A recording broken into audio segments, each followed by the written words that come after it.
because it started with my life. Mm-hmm. You understand what I'm saying? It Yes. started with my life. Yes. I understand what it was to not have a roof over my head. I understood what it was to not have food. I understood what it was, you know what I'm saying, to go through all the struggles.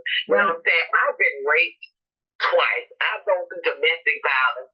Now, you name it, I've gone through it. Yeah. But I survived it. Because you know why? Because I didn't allow my circumstances to bury me. Welcome to Creativity with Purpose, where we explore the stories, struggles, and sparks that shape our creative lives. I'm your host, Anne Murachek, author, healer, and believer in the power of meaningful expression. Together, we'll dive deep into what it means to create with heart, live with intention, and heal through the beauty of storytelling. I'm Anne Murachek, and this is Creativity with Purpose. Today, we're talking with Robin Goodman. Robin is currently writing her memoir entitled Resurrection from Death to Life, a memoir of my journey to God. She holds an associate's degree in science and is currently only 6 classes away from finishing her bachelor's in Christian ministry. She is the pastor of Ministry God and Resurrected Life Christian Outreach Ministry. She's an evangelist and a pastor of Training Ground Church. She's the director and founder of Safe Haven, and she has created a transportation business, the Land of Goshen, whose sole purpose is to make money for the ministry. Hi, Robin. This is exciting. I'm lovely to have you on the program today. This is going to be a very fascinating talk, I'm sure. Oh, yes. I'm so glad to be here. Thank you for having me. Absolutely. Absolutely. And, you know, your heart of giving is what has impressed me so much about you in our conversation. You expressed the fact that you felt like even though you were providing safe haven for people, doing what you could to provide them with outreach and food and shelter, you still felt like there was more you had to give. And can you talk about that journey? Yeah, I've gone through a lot of different things in my life, and unfortunately, I really didn't have anyone that probably could afford to or even had the desire to help me get through the struggles I had. So I've always been a person that wanted to give, but based on my own struggles, I just wanted the answer to what I didn't have.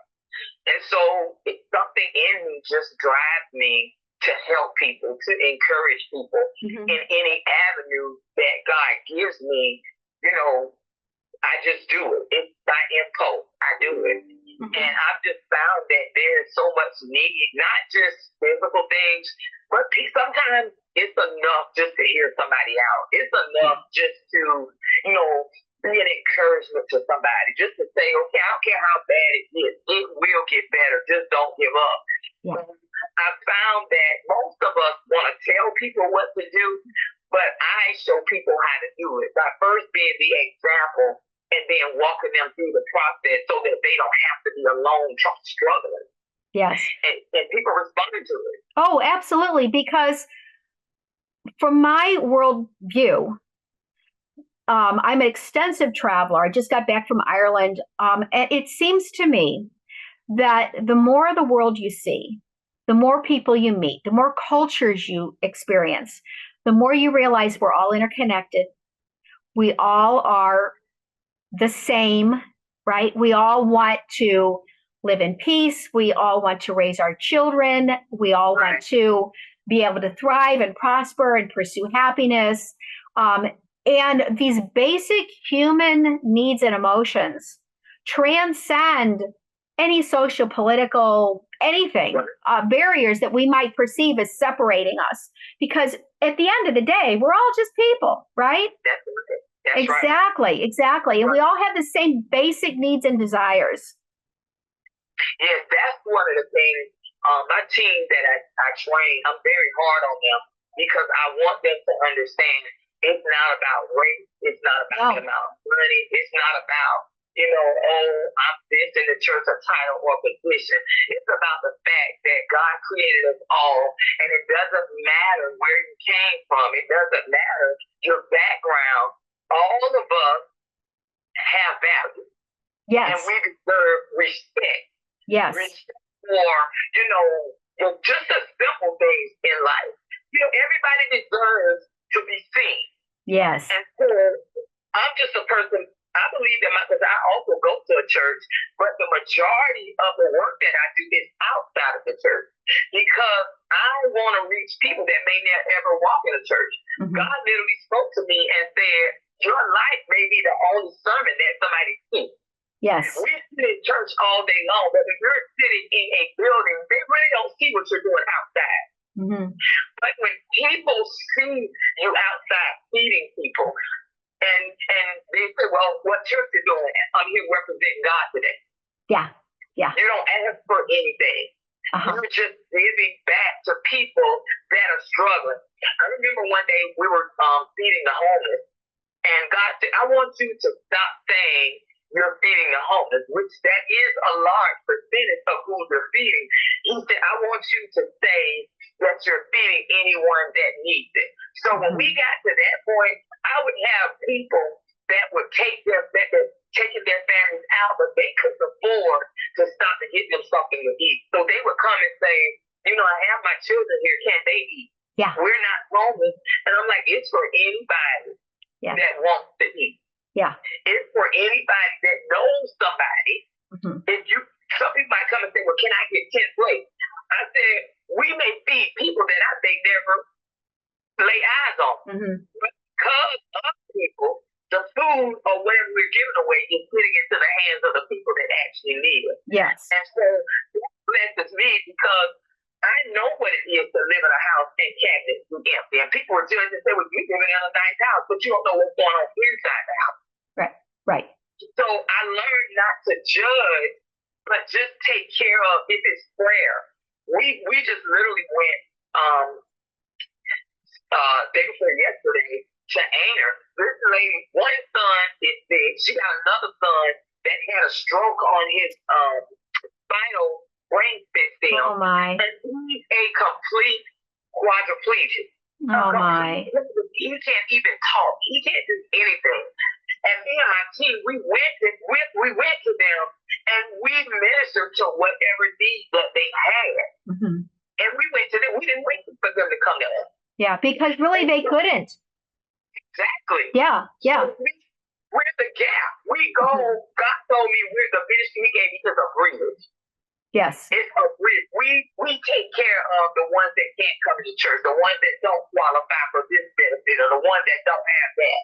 We're the ones that bridge that gap. Right, right. That makes a lot of sense. Yeah, beautiful.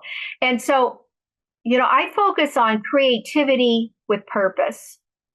And I think that is truly where your ministry is focused, because you're finding creative, out of the box, if you will, pardon the cliche, ways of fulfilling your purpose, which is to meet the needs of people who are underserved. Yeah. Right, exactly. And I'm sure part of that goes along with not just, have you had dinner, but like you said, to be with people, to see them, to I guess the word is to validate their beautiful purpose in this world, their value in this world. I think honestly, the hardest part of this journey for me has been getting people to take responsibility. Mm-hmm. Because sometimes you do run into people and it's bad decisions that have landed them where they are. Like I tell people, you can't get your nails done and then expect people to feed you. Right. You can't, you can't continuously make bad decisions and then you're singing a woe is me song. You have to have a reality check. I deal with a lot of women, and a lot of them are pregnant. I never knew how many pregnant women, some have children, some don't have kids, but the population that is homeless is so many of them. I had no idea. So when I started working with United Way, I started seeing these things. Mm-hmm. And so I would be the one that would go in and sit them down and say, wait a minute. Now, when you got the first baby, Yeah. you're 5 kids in now. Ooh. The light bulb needs to go off. Yeah. And you understand where babies come from. Right. You know, and one of the guys that I work with that's over, he said, that's why we love you, because you give them truth, but you give it to them in love. Right. We have to be able to tell the people the truth, Mm-hmm. because only when they understand why they are where they are, Mm-hmm. then their behavior will start to change and their circumstances will get better. Right. Because it's like I told them, I think with the world that we're living in, things are not going to get better. You're going to have to get in there and fight to get where you want to be. You're going to have to fight. Nobody's just everybody has a struggle. So you can't depend on people to constantly hand you something. Right. The ministry God gave me, we help, but guess what we do? It's not, I'm going to give you, I'm going to help you, but I'm going to give you the education so that you can also pull yourself up and not be completely dependent upon somebody all the time. Right. Like I said, you have to take responsibility for what you're doing or not doing. Absolutely. And that's the problem with a lot of programs out here. They're constantly busy, but they're not giving them the education. They're not making them responsible for their actions. Right. So in a way, they're enabling them to continue to make these self-destructive decisions and life choices. Yeah. Exactly. Yeah. I can see that. You're not responsible for another adult. Now, my job is to help you, but are you going to help yourself? Yeah. Exactly. I love that. I get in a car. I leave my house at 1 something in the morning to go drive Uber to make money to help people. If I can get in my car to go make money for people, why you can't do that for your own self? Yes, exactly. And I think it's a mindset.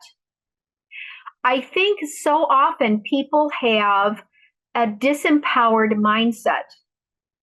They don't understand the ability for them to envision their own better choices or their own better reality or their own better life they want to live.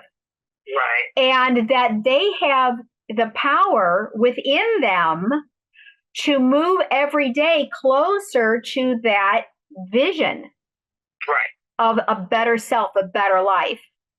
It's like they have relinquished all of their power to this external vague universe or society, rather than understanding that they have the same divine spark, the same inspiration, and the same responsibility within them to empower themselves.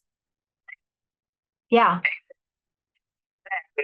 I had this one young lady. She had got out of in a facility. She had a little girl, about 2 or 3, and she was pregnant again. She was about 8 months. Oh my! And every facility we got her in, she felt so privileged until she would either walk out or she would do things to get them put out. So United Way contacted me and they said, "Hey, we're having a problem with this young lady. Can you kind of help her out?" Yeah. So when I got to her, we got her into another facility that accepted her, and she got put out. She told she didn't get put out. She told them that she was leaving, that she was coming to live with me.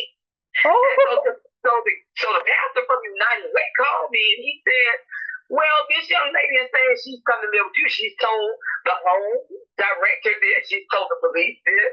And I said, "Well, that is not the conversation that we had." So she was trying to manipulate her way in my house. Yes. Because she knows I take people in.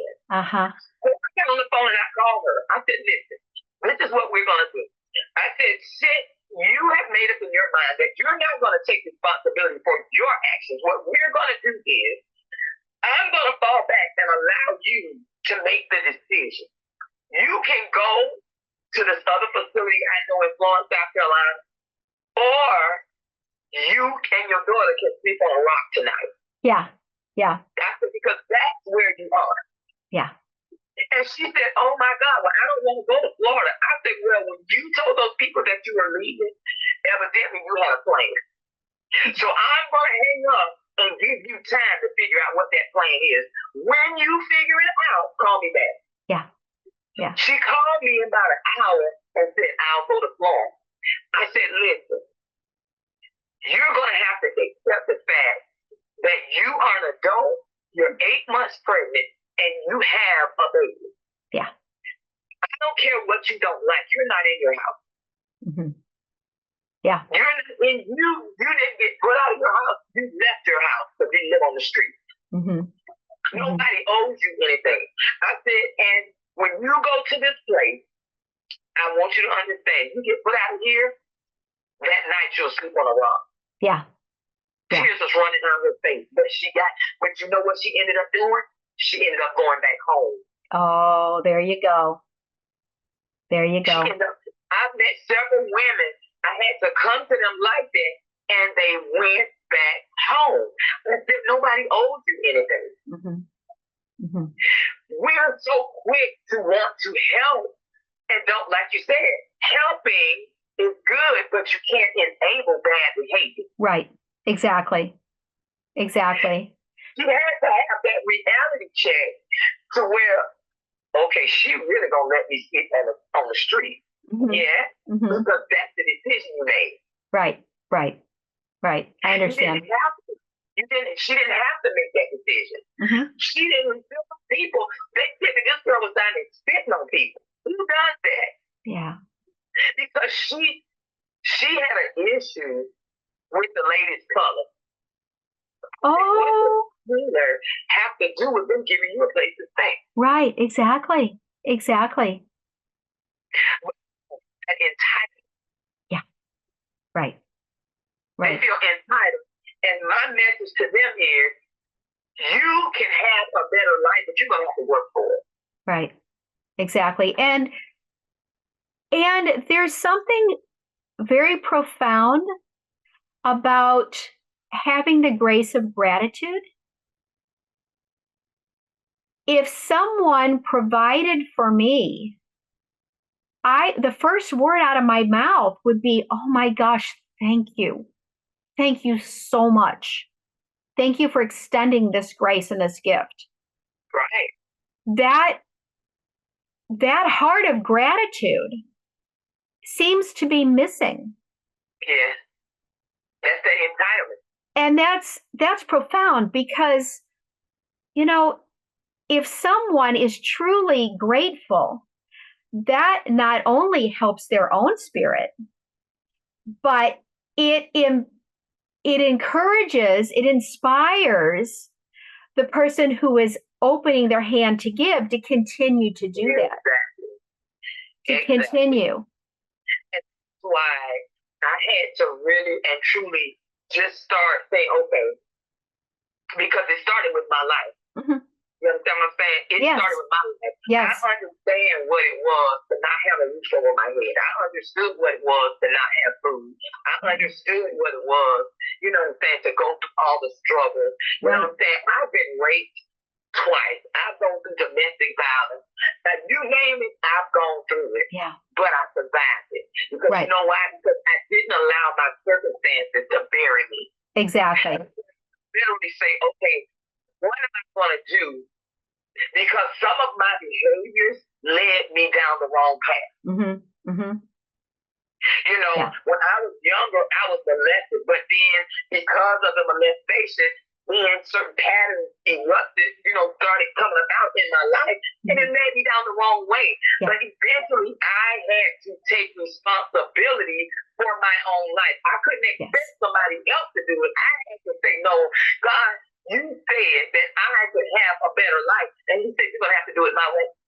And that's what changed my trajectory, because I was like, I can't live like that. I feel like I'm really living beneath what I know I've been called to do. Yes, absolutely. And so me giving up was the first step. Mm-hmm. Then I looked around and said, you know what? They're going through what I went through. Well, let me help them. Before I ever got my 501c3 or any of that stuff, I was doing it. I was doing it out of my own pocket. I was going to people and talking to people. I was, you name it, whatever need was needed to be met, I was that person. Yeah. I was going to go because I didn't want anybody to feel like they didn't have anybody. So I became that sister to anybody that needed, and it didn't matter to me what color they were. You would be surprised the type of people that I meet, even in the Uber. I have people say, can you pray for me? Something about you. They'll tell me all of their business sitting in there, and before they get out, I will pray with them. Yeah. I have met needs of people getting in that car. Mm-hmm. I'll go and take the bag, just sit on their porch. Don't talk to them, just sit on the porch and just leave. Because it's about letting people know that God loves them. Mm-hmm. It's not about me. It's just saying, you know what? It's going to get better.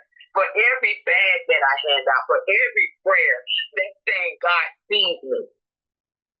I know what I prayed, but God sees me because I know I prayed this, and then the food just showed up. Or she got in this car and she prayed for me. And I'm just like, that's what I want. Yeah.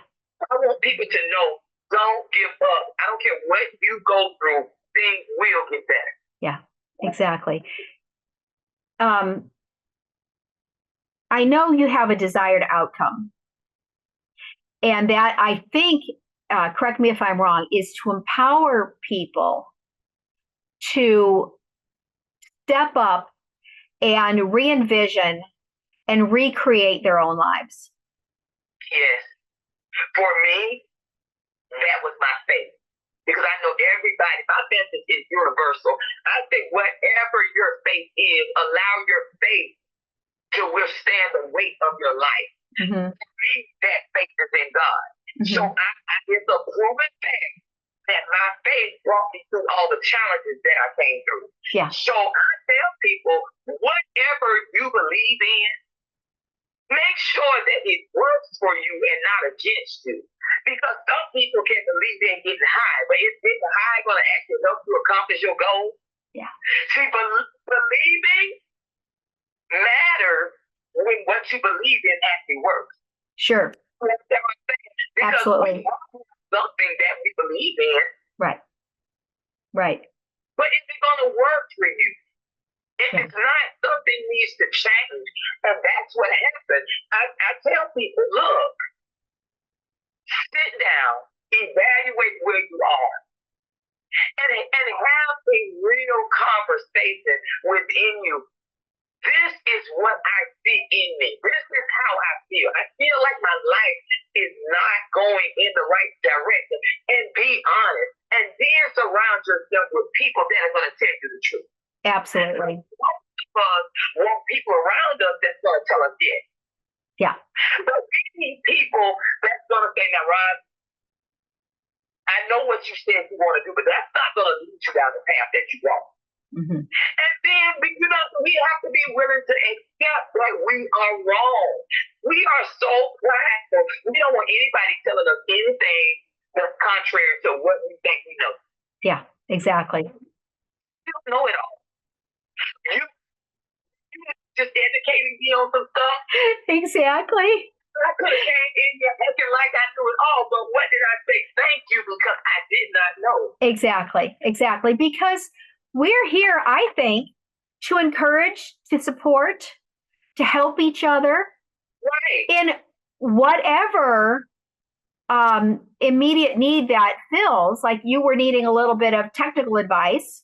Right. Okay, fine. I was able to provide that. Now we're having this lovely conversation, right? Right.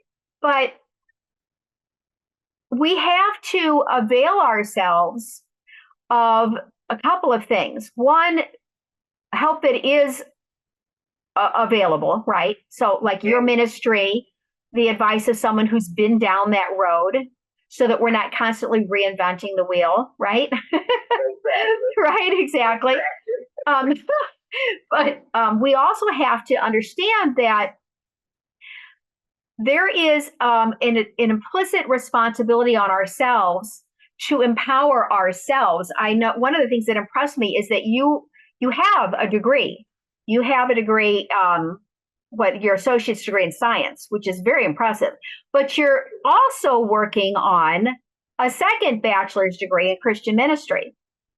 So you have continued to actively pursue that self-empowerment, the tools that you feel you need to propel forth your purpose, your ministry, your creativity. Yes. I'm constantly on the path to learn. Yes. Things change all the time. Oh, yeah, absolutely. And you have to always have a spirit of learning. For me, that's my thing. If somebody sitting down talking, I'm listening. Because I want to know, okay, how can I apply my life? You might be talking about something completely different, just like when you were talking to me about the technical stuff. Yeah. You can take the same thing that you just talked to me about and apply it to any situation in your life. Because I could have came to you and said, well, who she thinks she is to try to tell me so-and-so. But and that's how a lot of people approach things when people are trying to tell you, no, we have to be willing. We have to be humble enough to receive what's coming because you can use it later on. Like you said, when I approach a certain arena, I need to make sure that this is done correctly so that they can perceive me in the right way. Right. Well, it's like that in every area of our lives. If I go and I'm just somebody, I'm not trying to go to school. All I do is sit at home and I get a check and I'm not doing anything. The perception is, okay, you're on welfare. You're going to have a whole lot of kids. And I'm just saying, that's just the mentality. Because if you're not working, you're not trying to better yourself, you got to find a way to take care of your house. But if you are a go-getter is not going to be they're not going to sit there and just wait on things to happen. Right. They're going to be on the internet trying to figure out, okay, what can I get into to make me better? Right. I just recently told my daughter has a CDL, and where we're staying, she can't make any money. I said, you have a CDL. Your only problem is you're not thinking outside of the box. That CDL can make you money. Sure. But you got to get out of the mindset that this is all I can do. Yeah. Right. I mean, there are so many different job avenues that CDL can work in. But in your mindset, well, I just drive bus.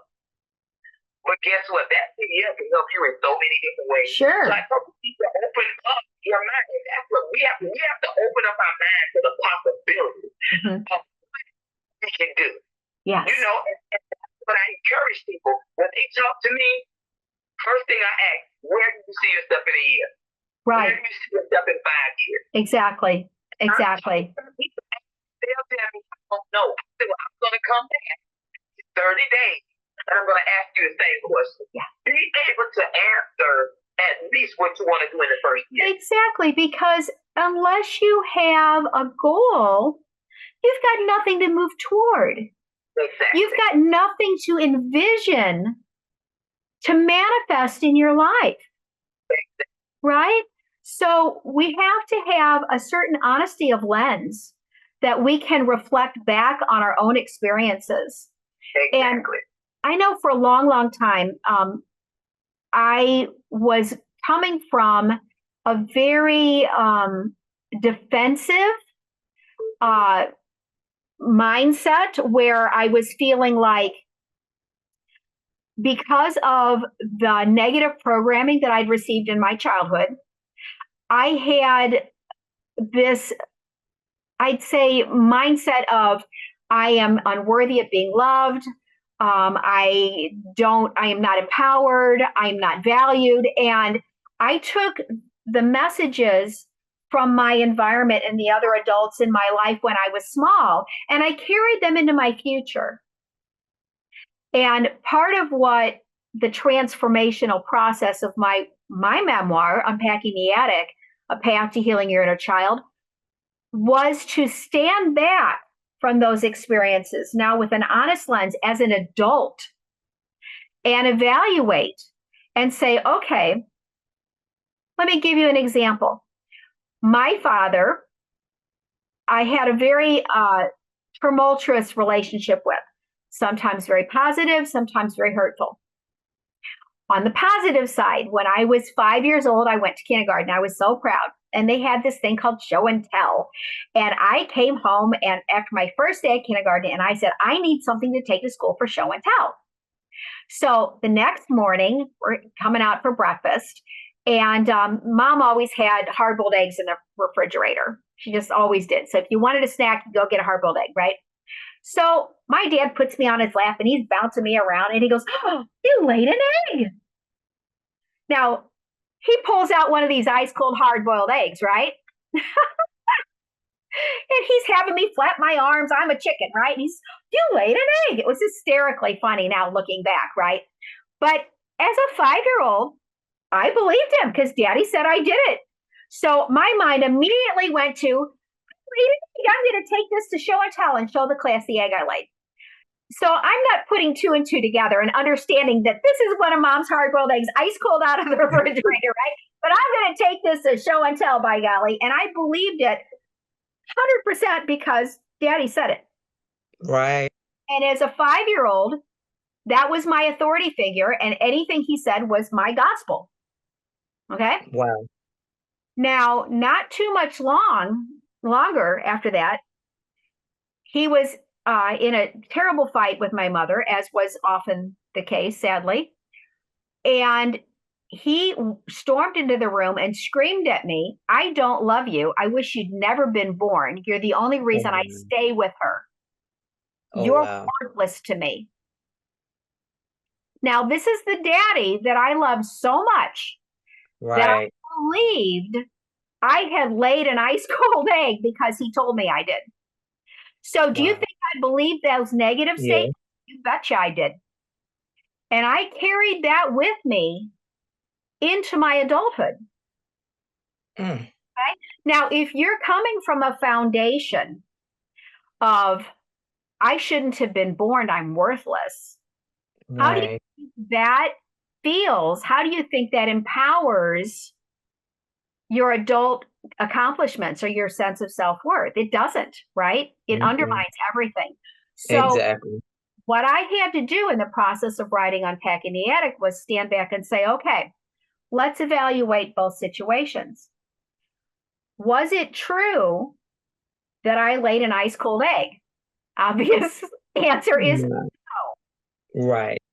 So why are we so easily persuaded to say, no, that isn't true, and yet still believe the negative? Right? Exactly.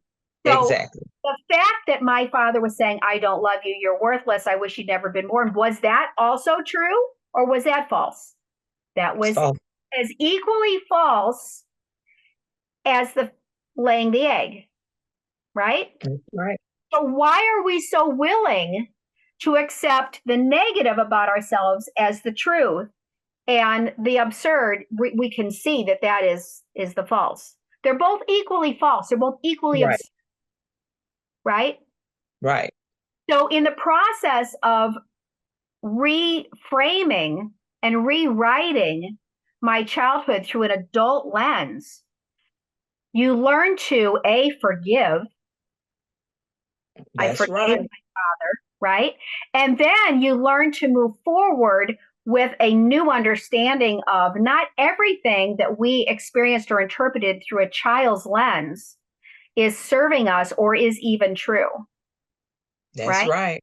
So it's it's a process of self-empowerment and of being able to evaluate, I think, with an honest lens. That's right. The foundations of some of your narratives that you're playing to yourself. So if you can get a message to people that lets them understand that you may be functioning with your foundation on sand. You may be functioning from assumptions that are actually just as untrue as the fact that you laid a ice egg out of the refrigerator. Exactly. Right? Exactly. You know, it's funny you said that. My book is Resurrection from Death to Life, a memoir of my journey to God. And that is my first chapter. It's called Through the Eyes of a Child.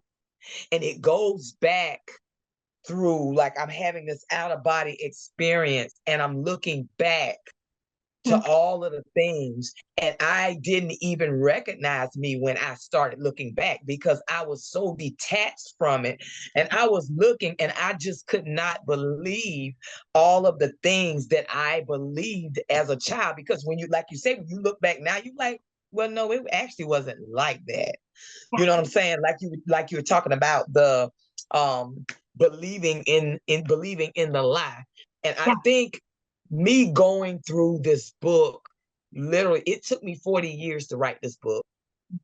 And the thing that really, I'm sorry, 20 years, but the thing I think that got me the most was I went through a lot of bad things, but I found some good things that happened to me. Yes. And that was one of the lies that I told myself. I said my childhood was so bad, my preteens, my teens, my adolescence. I couldn't think of anything positive that happened to me. But when I went back and started reading the book, I realized that it was bad, but it wasn't so bad that there were not any good moments in it. And so I had to let people go because I finally got the understanding that people tend to have you ever heard the saying hurt people hurt people? And healed people heal people. Right. So it was like everybody that I had an issue with that I felt hurt me, I forgave it and I loved on them. And all of these people that are in my book, it's literally turned around now. And I have relationships with all of these people now. But it started with my healing. I had to make a conscious decision that I wasn't going to stay that little girl. I wasn't going to stay that victim anymore. Exactly. Even down to the uncle that molested me. I have a relationship with him now. The people that raped me, I went to them and made peace with it because I didn't want that to be the overshadow of my life anymore. Right. It doesn't define you. Right. Yeah. Right. It doesn't define. The traumas we experience are not us. Right. We choose whether or not to forgive. We choose whether or not to accept those narratives about ourselves. If someone shows up on your front porch with a box of snakes, don't sign for it. Right. Right. It's funny because I had to really think about the fact that I had been reliving the same trauma because it was a 15-minute thing that happened, but I've been reliving it now for 50 plus years. Right. On replay loop. Right. Exactly. And I didn't want to be that person anymore. Exactly. It's about empowering ourselves to find our own voice. Yes. When I was little, I've told this story many times. My paternal grandfather only ever said 2 words to me that I can remember, and they were sit down. And we used to go to his 2-family flat, and he would point to that red velvet little couch and have me sit there while he and my parents went into his kitchen and ate dinner. And I would sit there alone, cold, scared. Wow. 2, maybe 3. He would come back into the family room, sit in his big green overstuffed chair and puff on his pipe and stare out the window and wouldn't even look at me. All I ever wanted to do was sit on Pop-Pop's lap and get a cuddle, right? That's all I wanted, right? It never happened, ever. He never talked to me even into adulthood. And I tried to have that conversation until finally he passed away and we never had it. Oh, my goodness. Oh, yeah. But you know what? I realized that he was in deep grief and mourning for my grandmother, his wife, who had died young. And he never moved past that moment of loss. Yeah. So his heart was completely locked down and he had absolutely no room for a toddler. Couldn't relate to me, didn't want to, didn't care. So was it that the way I interpreted it. I am a bad child because Pop doesn't love me, so therefore I'm not worthy of being loved. No, it had nothing to do with me. Absolutely zero. But as a child, that's how I interpreted that situation, right? Right. Right. So Wow. through the process of forgiving him, as an adult, I have parented the child that's still sitting on that couch, and I've said, get up, walk forward, find your voice. Exactly. Right? And forgive him because he was doing all he could with what he had. But you know what, though, Ann? I think for me, and I get that, for me, I talk about how you have to want your healing and deliverance more than you care about how people feel about what you are trying to get away from. Because when I started writing my book, I had people that came against it because they felt, well, you're going to talk about this, or you're going to talk about this. And I said this: should the person that was raped protect the rapist?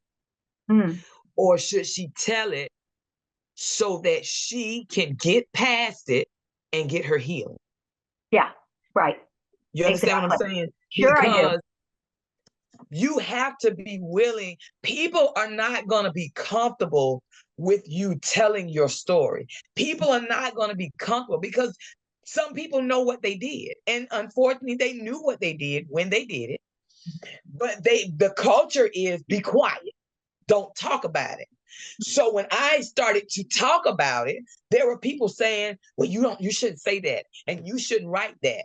I'm going to do it because this is not about you. It's about me. It's about my healing. And it's about the fact that even though, and I used to sit on my bed and beg God to take my life. I contemplated suicide all the time because I was tired of fighting demons and didn't know how to get out. And everybody that came to me, I felt like they either couldn't help me or wouldn't help me. So I just said, you know what, God? I said, if you're not going to make my life better, then I'm asking you to do not let me wake up in the morning. I prayed that and I meant it because I said, I can't live like this anymore.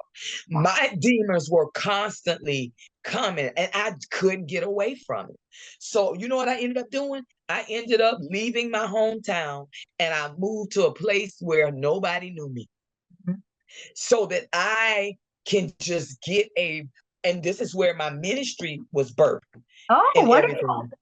Everything was birthed here because I had the time to work on me. Yeah. And I literally said, God, I surrender. I surrender it all. I'm tired of crying over something that happened to me 50 years ago. Yeah. You know what I'm saying? I don't want to keep living this life over and over again.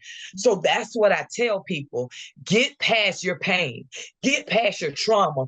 The trauma might have took 5 minutes, but you're still reliving it 50 years later. You got to deal with that. Yeah. Deal with it. And sometimes, I'll say all the time, I believe forgiveness, regardless of what the situation is, regardless, because it's not for them, it's for you. Right, precisely. You know, now people say that, Ann. Yeah, people once you forgive, once you forgive, they no longer have free rent in your soul. That's right. That's right. And You've evicted them. Me. Yeah. Thank you. Yes. It freed me. Absolutely. I mean, I can go to those people, and when I talk to them, they look at me like, I know I did so-and-so, and I never bring it up. I laugh with them. I talk with them. I never bring it up because it's behind me. And but now what it has done, I'm very strategic about the people that are in my life, about the people that are in my inner circle. Yes. You know what I'm saying? I'm not quick to embrace people that into my inner circle. Now, I have people that I do, you know what I'm saying, I socialize with, but I'm very, very protective over people that I let in my heart. You know what I'm saying? And close to me because I inspect. Okay, let me see. And I'm prayerful about things. And based on that, then I'll make that decision. But I'm very protective about my circle now. Because like I said, Absolutely. I brought people into my circle that shouldn't have been there, and I got raped. Yeah. Yeah. And, you know, we make conscious choices. We make decisions every day. That's And right. if we surround ourselves with people who are living lives that we aspire to live, Right. we have someone leading the way in front of us then. We have, by example, people that are setting positive examples, things that we Exactly. can aspire to and move towards. So that Exactly. if you want to be successful, seek out the people who are successful in your field of choice, right? Right. Let them mentor you. Learn Right. from their leading, from their example, right? So Exactly. if you're constantly associating with people who are at your level or below, how is that going to lift you up? How is it going to Exactly. inspire you or show you the next logical step? And I think sometimes people get overwhelmed with looking too far out to the horizon. It's like, well, I'd like to live in a mansion and drive a Mercedes. Well, yeah, who wouldn't? But that's not an attainable goal, right? Right. It's also not necessary. But what do I have to do in the next 10 minutes to empower my Exactly. life to be more fulfilled, happier, more joyful, more forgiving, more loving? What choice can I make right now to propel Right. me in the direction of this envisioned life that I want? Don't make unrealistic goals that are so far out there that they just overwhelm you and you give up. Right. Right? You know, I met you because of the International Impact Book Awards. Yes, And yes. when I started this process, and I mean, when I did the book, I had no idea I was going to publish it. The publisher showed up at my house. I didn't go looking for anybody. Somebody told her I was writing a book. So I knew that that was God. And so when I sent in for the International Book Award, I mean, for the to submit your books or whatever. I Sure. didn't think anything about it. I submitted it and completely forgot about it. And so Yeah. when they sent, the things, I said, okay, well, you won. I said, I won. What in the world? You know what I'm saying? And even then, I was like, I'm not gonna go. I'm not gonna go. You know what I'm saying? Because I'm like, instead of spending the money, I can do something else to be helping somebody. And I heard God say, I'm gonna put you in the room with people that Yes. is going to help you develop you. And what did you do when we get on here? You started giving me information.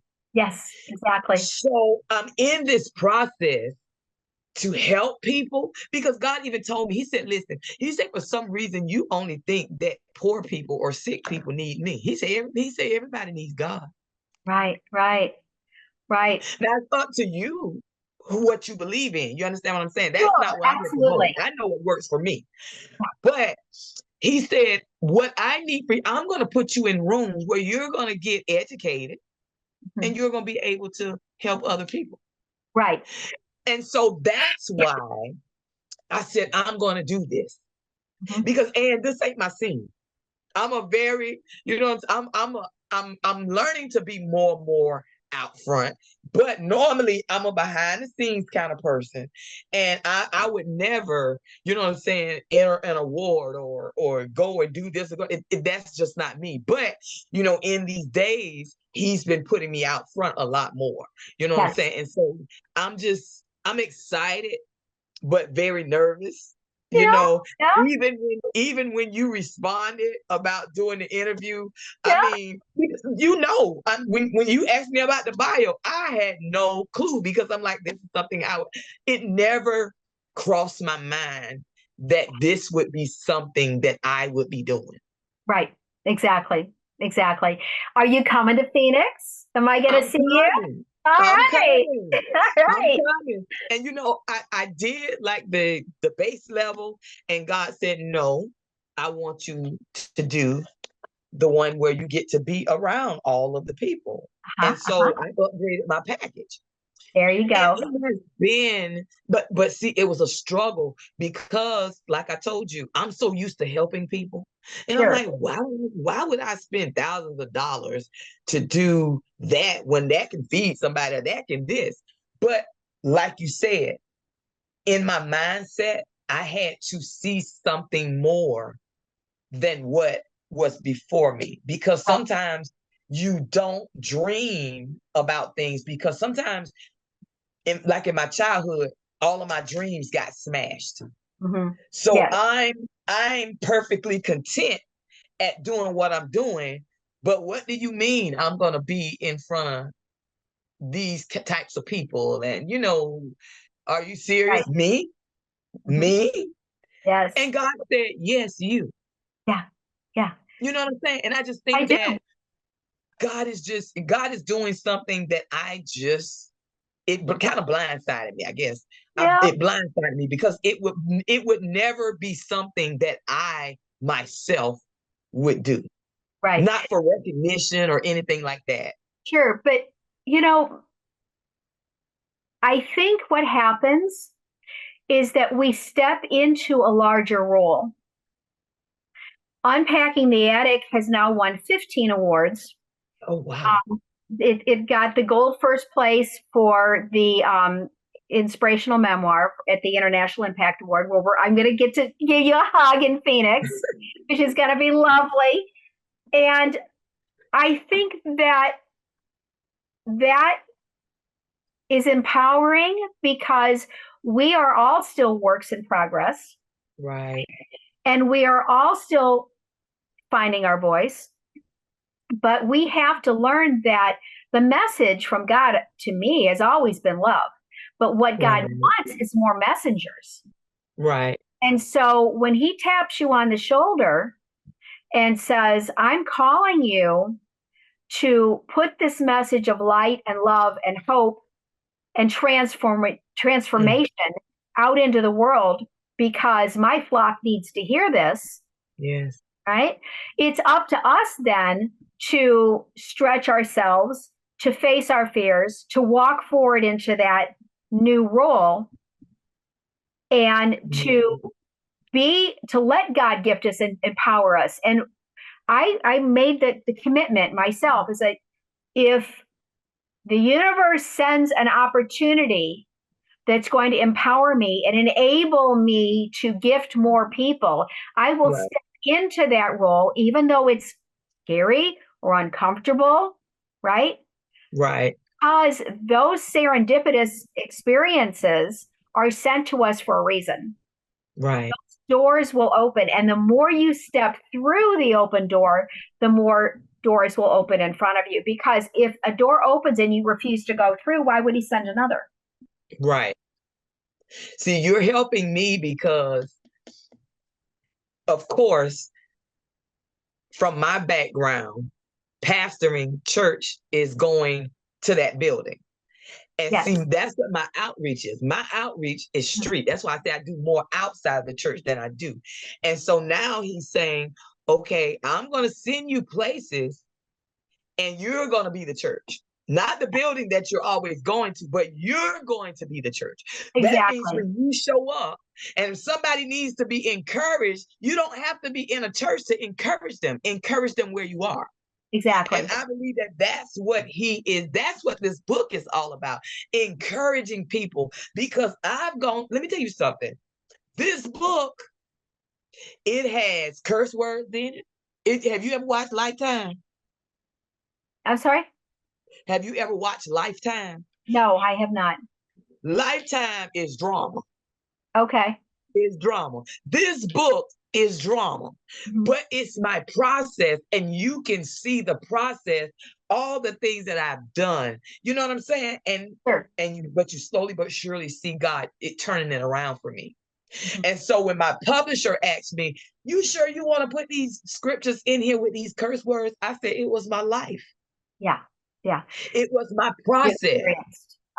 Sure. There's no there, I just don't believe that there's all good and there's all bad. We as humans, we have good times and we have not so good times.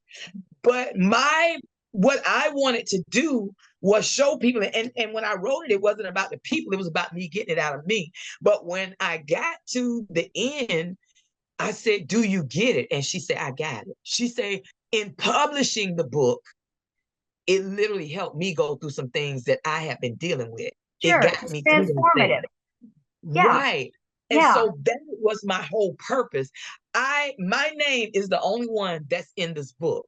And I tell people all the time, I lived through it. And they'll even tell me I would have been too embarrassed. I said, but you know what? I'm not embarrassed because God brought me through those things. I say, and this is the thing. Now you can read it and it's up to you what you're going to do with your life.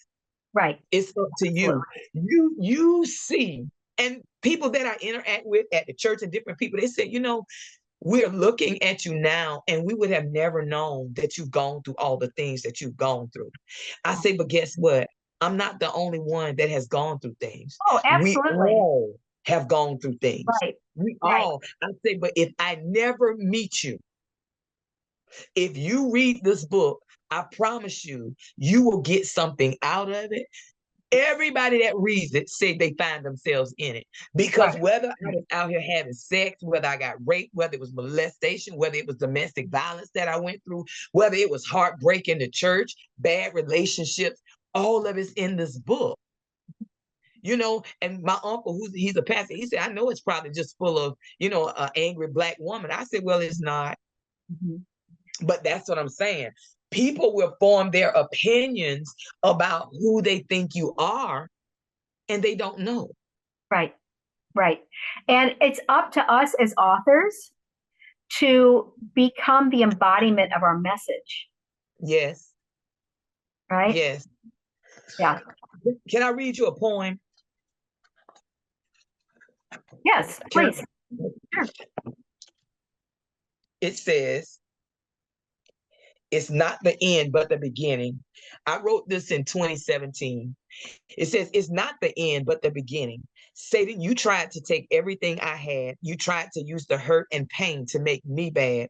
I serve notice on you today. God chose me as his vessel, and I'll follow his way. The race is not given to the swift or the strong. It's given to the one who continues to hold on. So no, I walk by faith and not by sight. Know that my God has given me the right. See, this wasn't the end God planned for me, but the beginning he orchestrated in making me free. So thank you, God, for the ups and even downs. Thanks to you, I'm no longer bound. Like the woman my past says I used to be, whatever lies there is now dead and in the sea. So as I look with my head held high, I know my God is looking from the sky. From the throne room, he watches me, knowing on this day I am truly free. I wrote this in 2017. God had just started the process of healing me. Yes. And I walk in it today. I think that's beautiful. It's a beautiful poem. And it embodies the message so succinctly.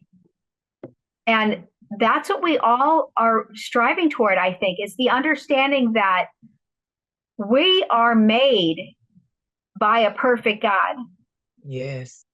Okay. In the image of a perfect God with the internal spirit and ability, right, to creatively express our own purpose. Yes. Right? And when other surroundings seem to tell us you can't, you shouldn't, you won't, we don't have to accept those. We can step forward into our own power and our own enlightenment and say, you know what?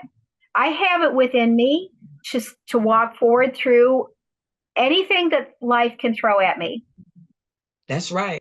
Yeah. But you know what? I have learned that, like I told you, when people come, I don't give them that type of power anymore. People say ugly things and I just look at them. Yeah. You don't have to accept those negatives. Right. Exactly.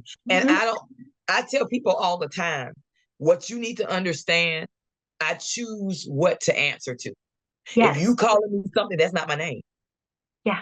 And the thing about it, and I don't argue with them. I don't debate it with them. I don't have to debate. This is my life. Right. I know who God is in my life.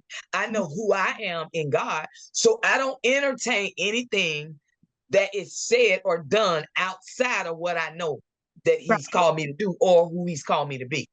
Right. And people will say things, they'll be like, well, why are you, don't you hear what I'm saying? You don't care. I say no. Because at the end of the day, your opinion doesn't matter. So why have you ever seen people and they'll talk about what somebody did to them and then they'll come back and say, but I don't care. Well, if you don't care, don't waste your energy on that. Don't talk about it. Thank you. I don't waste my energy. Right. I do not, because I had weight loss surgery. I had a lot of medical issues. I had weight loss surgery. And, people were talking so bad about the weight loss surgery. And I said, look, you can say what you want to say. I'm going to do this. God gave me the okay. I'm going to do this because I want a better life. Yes. I was walking with a cane. I want a better life. I said, so it doesn't matter what you think. Mm-hmm. That surgery almost killed me, Ann. But let me tell you something. I promised God, I said, God, if you spare my life, I will really and truly serve you for the rest of my life. There you go. And I'm here and I do, and I keep my promise. Yeah. Any way he wants to do it, whether it's through that transportation business, because like I told you, I work with United Way. I help transport people free of charge that can't get where they need to go. I take seniors to the doctor's appointments. I literally go to my neighbors and I feed them. You know what I'm saying? Whatever God tells me to do, I bring people in my spare bedroom and let them sleep. You know what I'm saying? Now I vet them through United Way so they know who I'm dealing with. And so I don't just be taking people in and it's female. Right. That's where safe haven. I do that out of that room. You know what I'm saying? Whatever avenue God wants to use, I'm available. Mm-hmm. Yeah. I'm available. And so I just thank God that he's putting me in a position, because I felt like in the church, the pulpit in the church, I felt like I was suffocating, because I felt like we come to church all the time, but when are we going to go outside and help these people that may never come in here? Right. And so that's what I do. I'm in the streets. I go to the hospitals. Wherever people are, that's where I go. Yeah. Yeah. And I love it that you are honest with them and you help them to say, okay, they need to take responsibility for their next choice, for their own actions. They need to envision that better life for themselves and do what they can every day to move toward that vision. Exactly. It's like you said, there's no entitlement.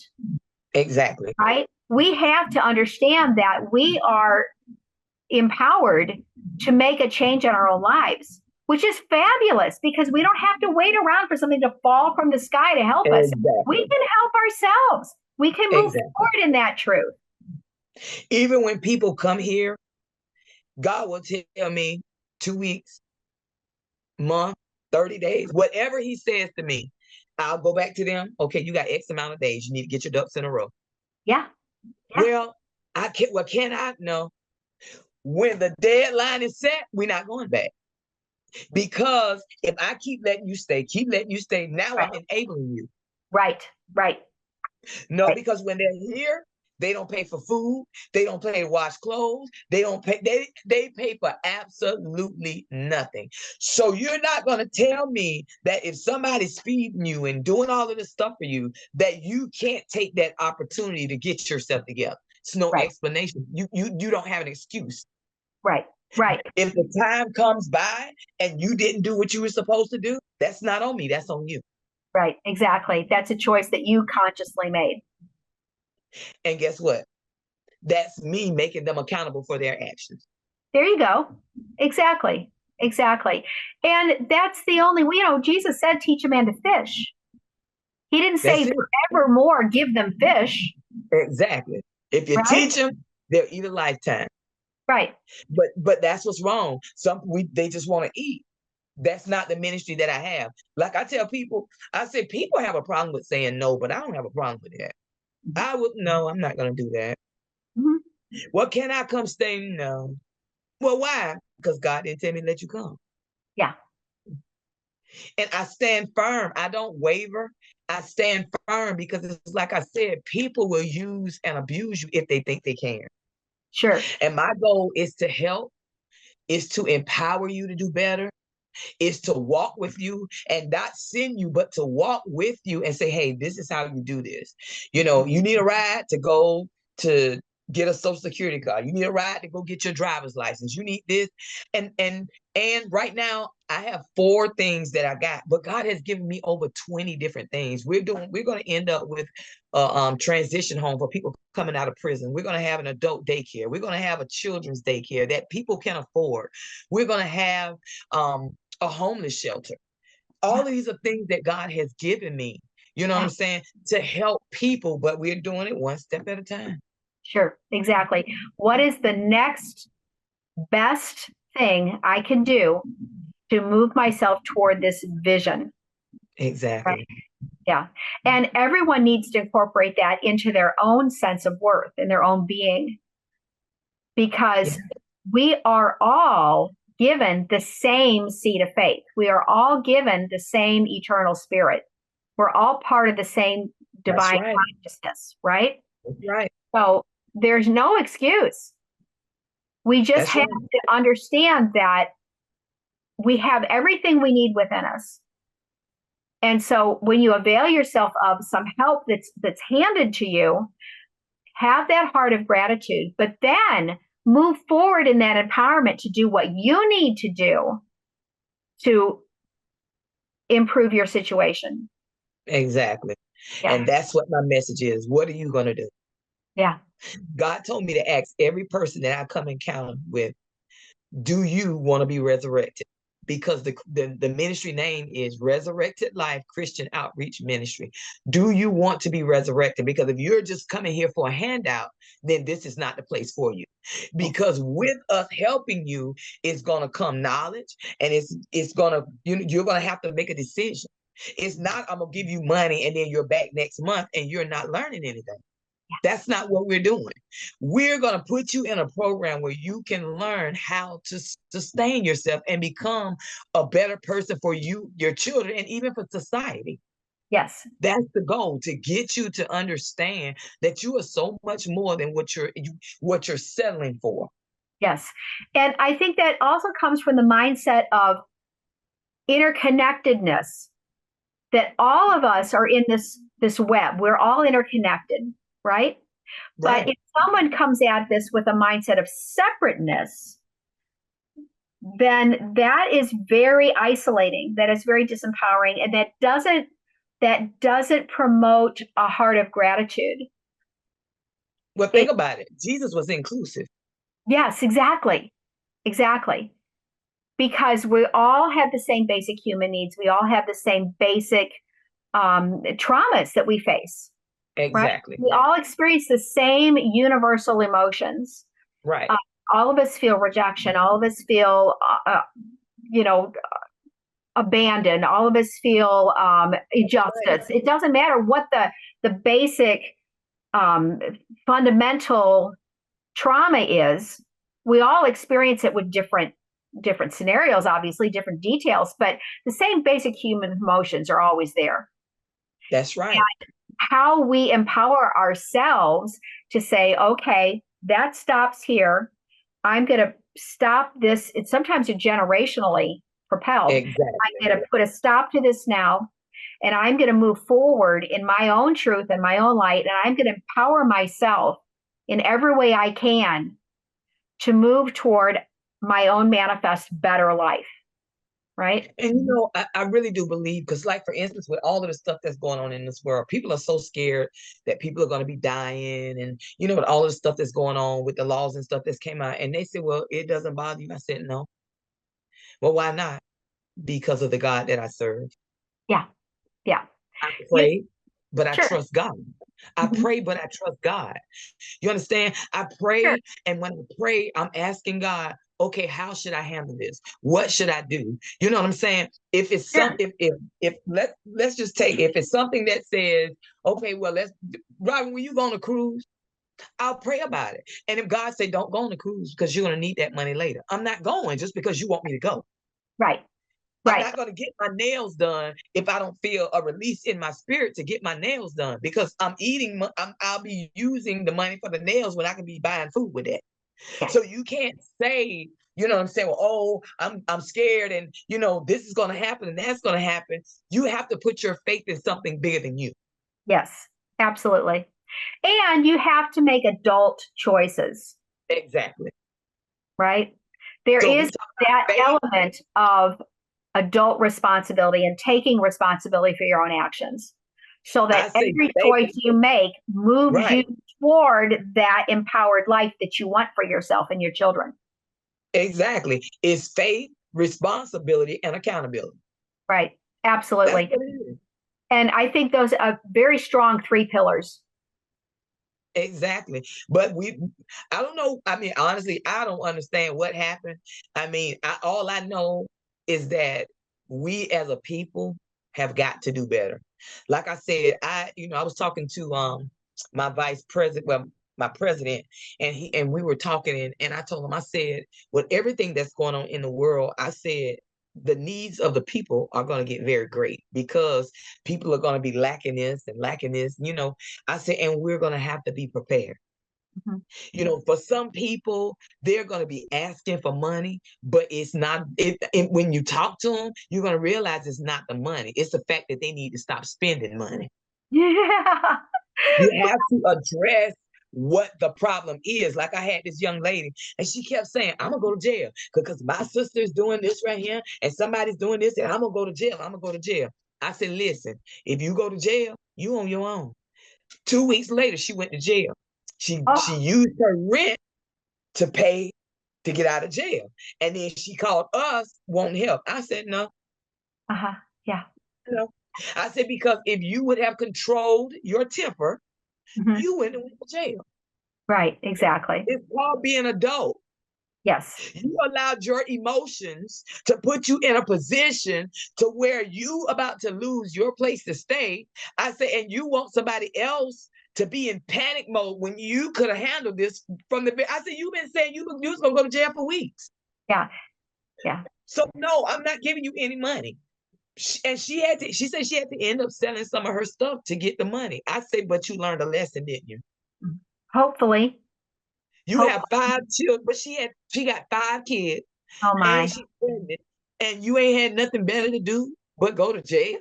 Yeah. Yeah. That's sad. It's like a self-fulfilling prophecy at that point. Exactly.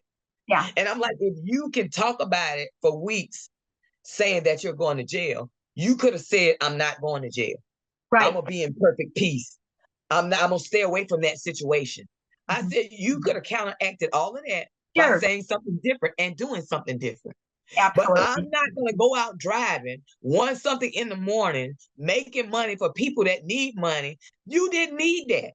You walked into that because you wanted to. Right. So Right. I said, no, we're not going to give you that. Because when you get this money together, I promise you, you won't be so quick to do it again. But if I would have gave it to her, she'd have been right back acting crazy next week.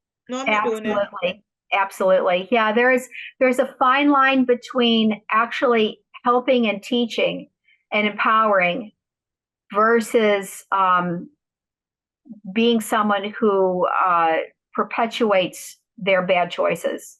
Exactly. You don't want to enable them to just continue to be on replay loop with the same bad choices over and over and over again. Right. I Exactly. understand that completely. Well, I love this conversation. I think the ministry that you're doing is fabulous. And I can't wait to give you a real hug in Phoenix. It's going to be marvelous. It is. It is. Are you staying at the hotel at the I Renaissance? am. Yeah, my husband and I will both be there. He's my +1. All right. Yeah, so this is going to be lovely. So wonderful to meet you. And I can't wait to give you a real hug. All Here's an right. air hug for now. Right. All right. I really enjoyed talking to you. And I really thank you for this. God bless you.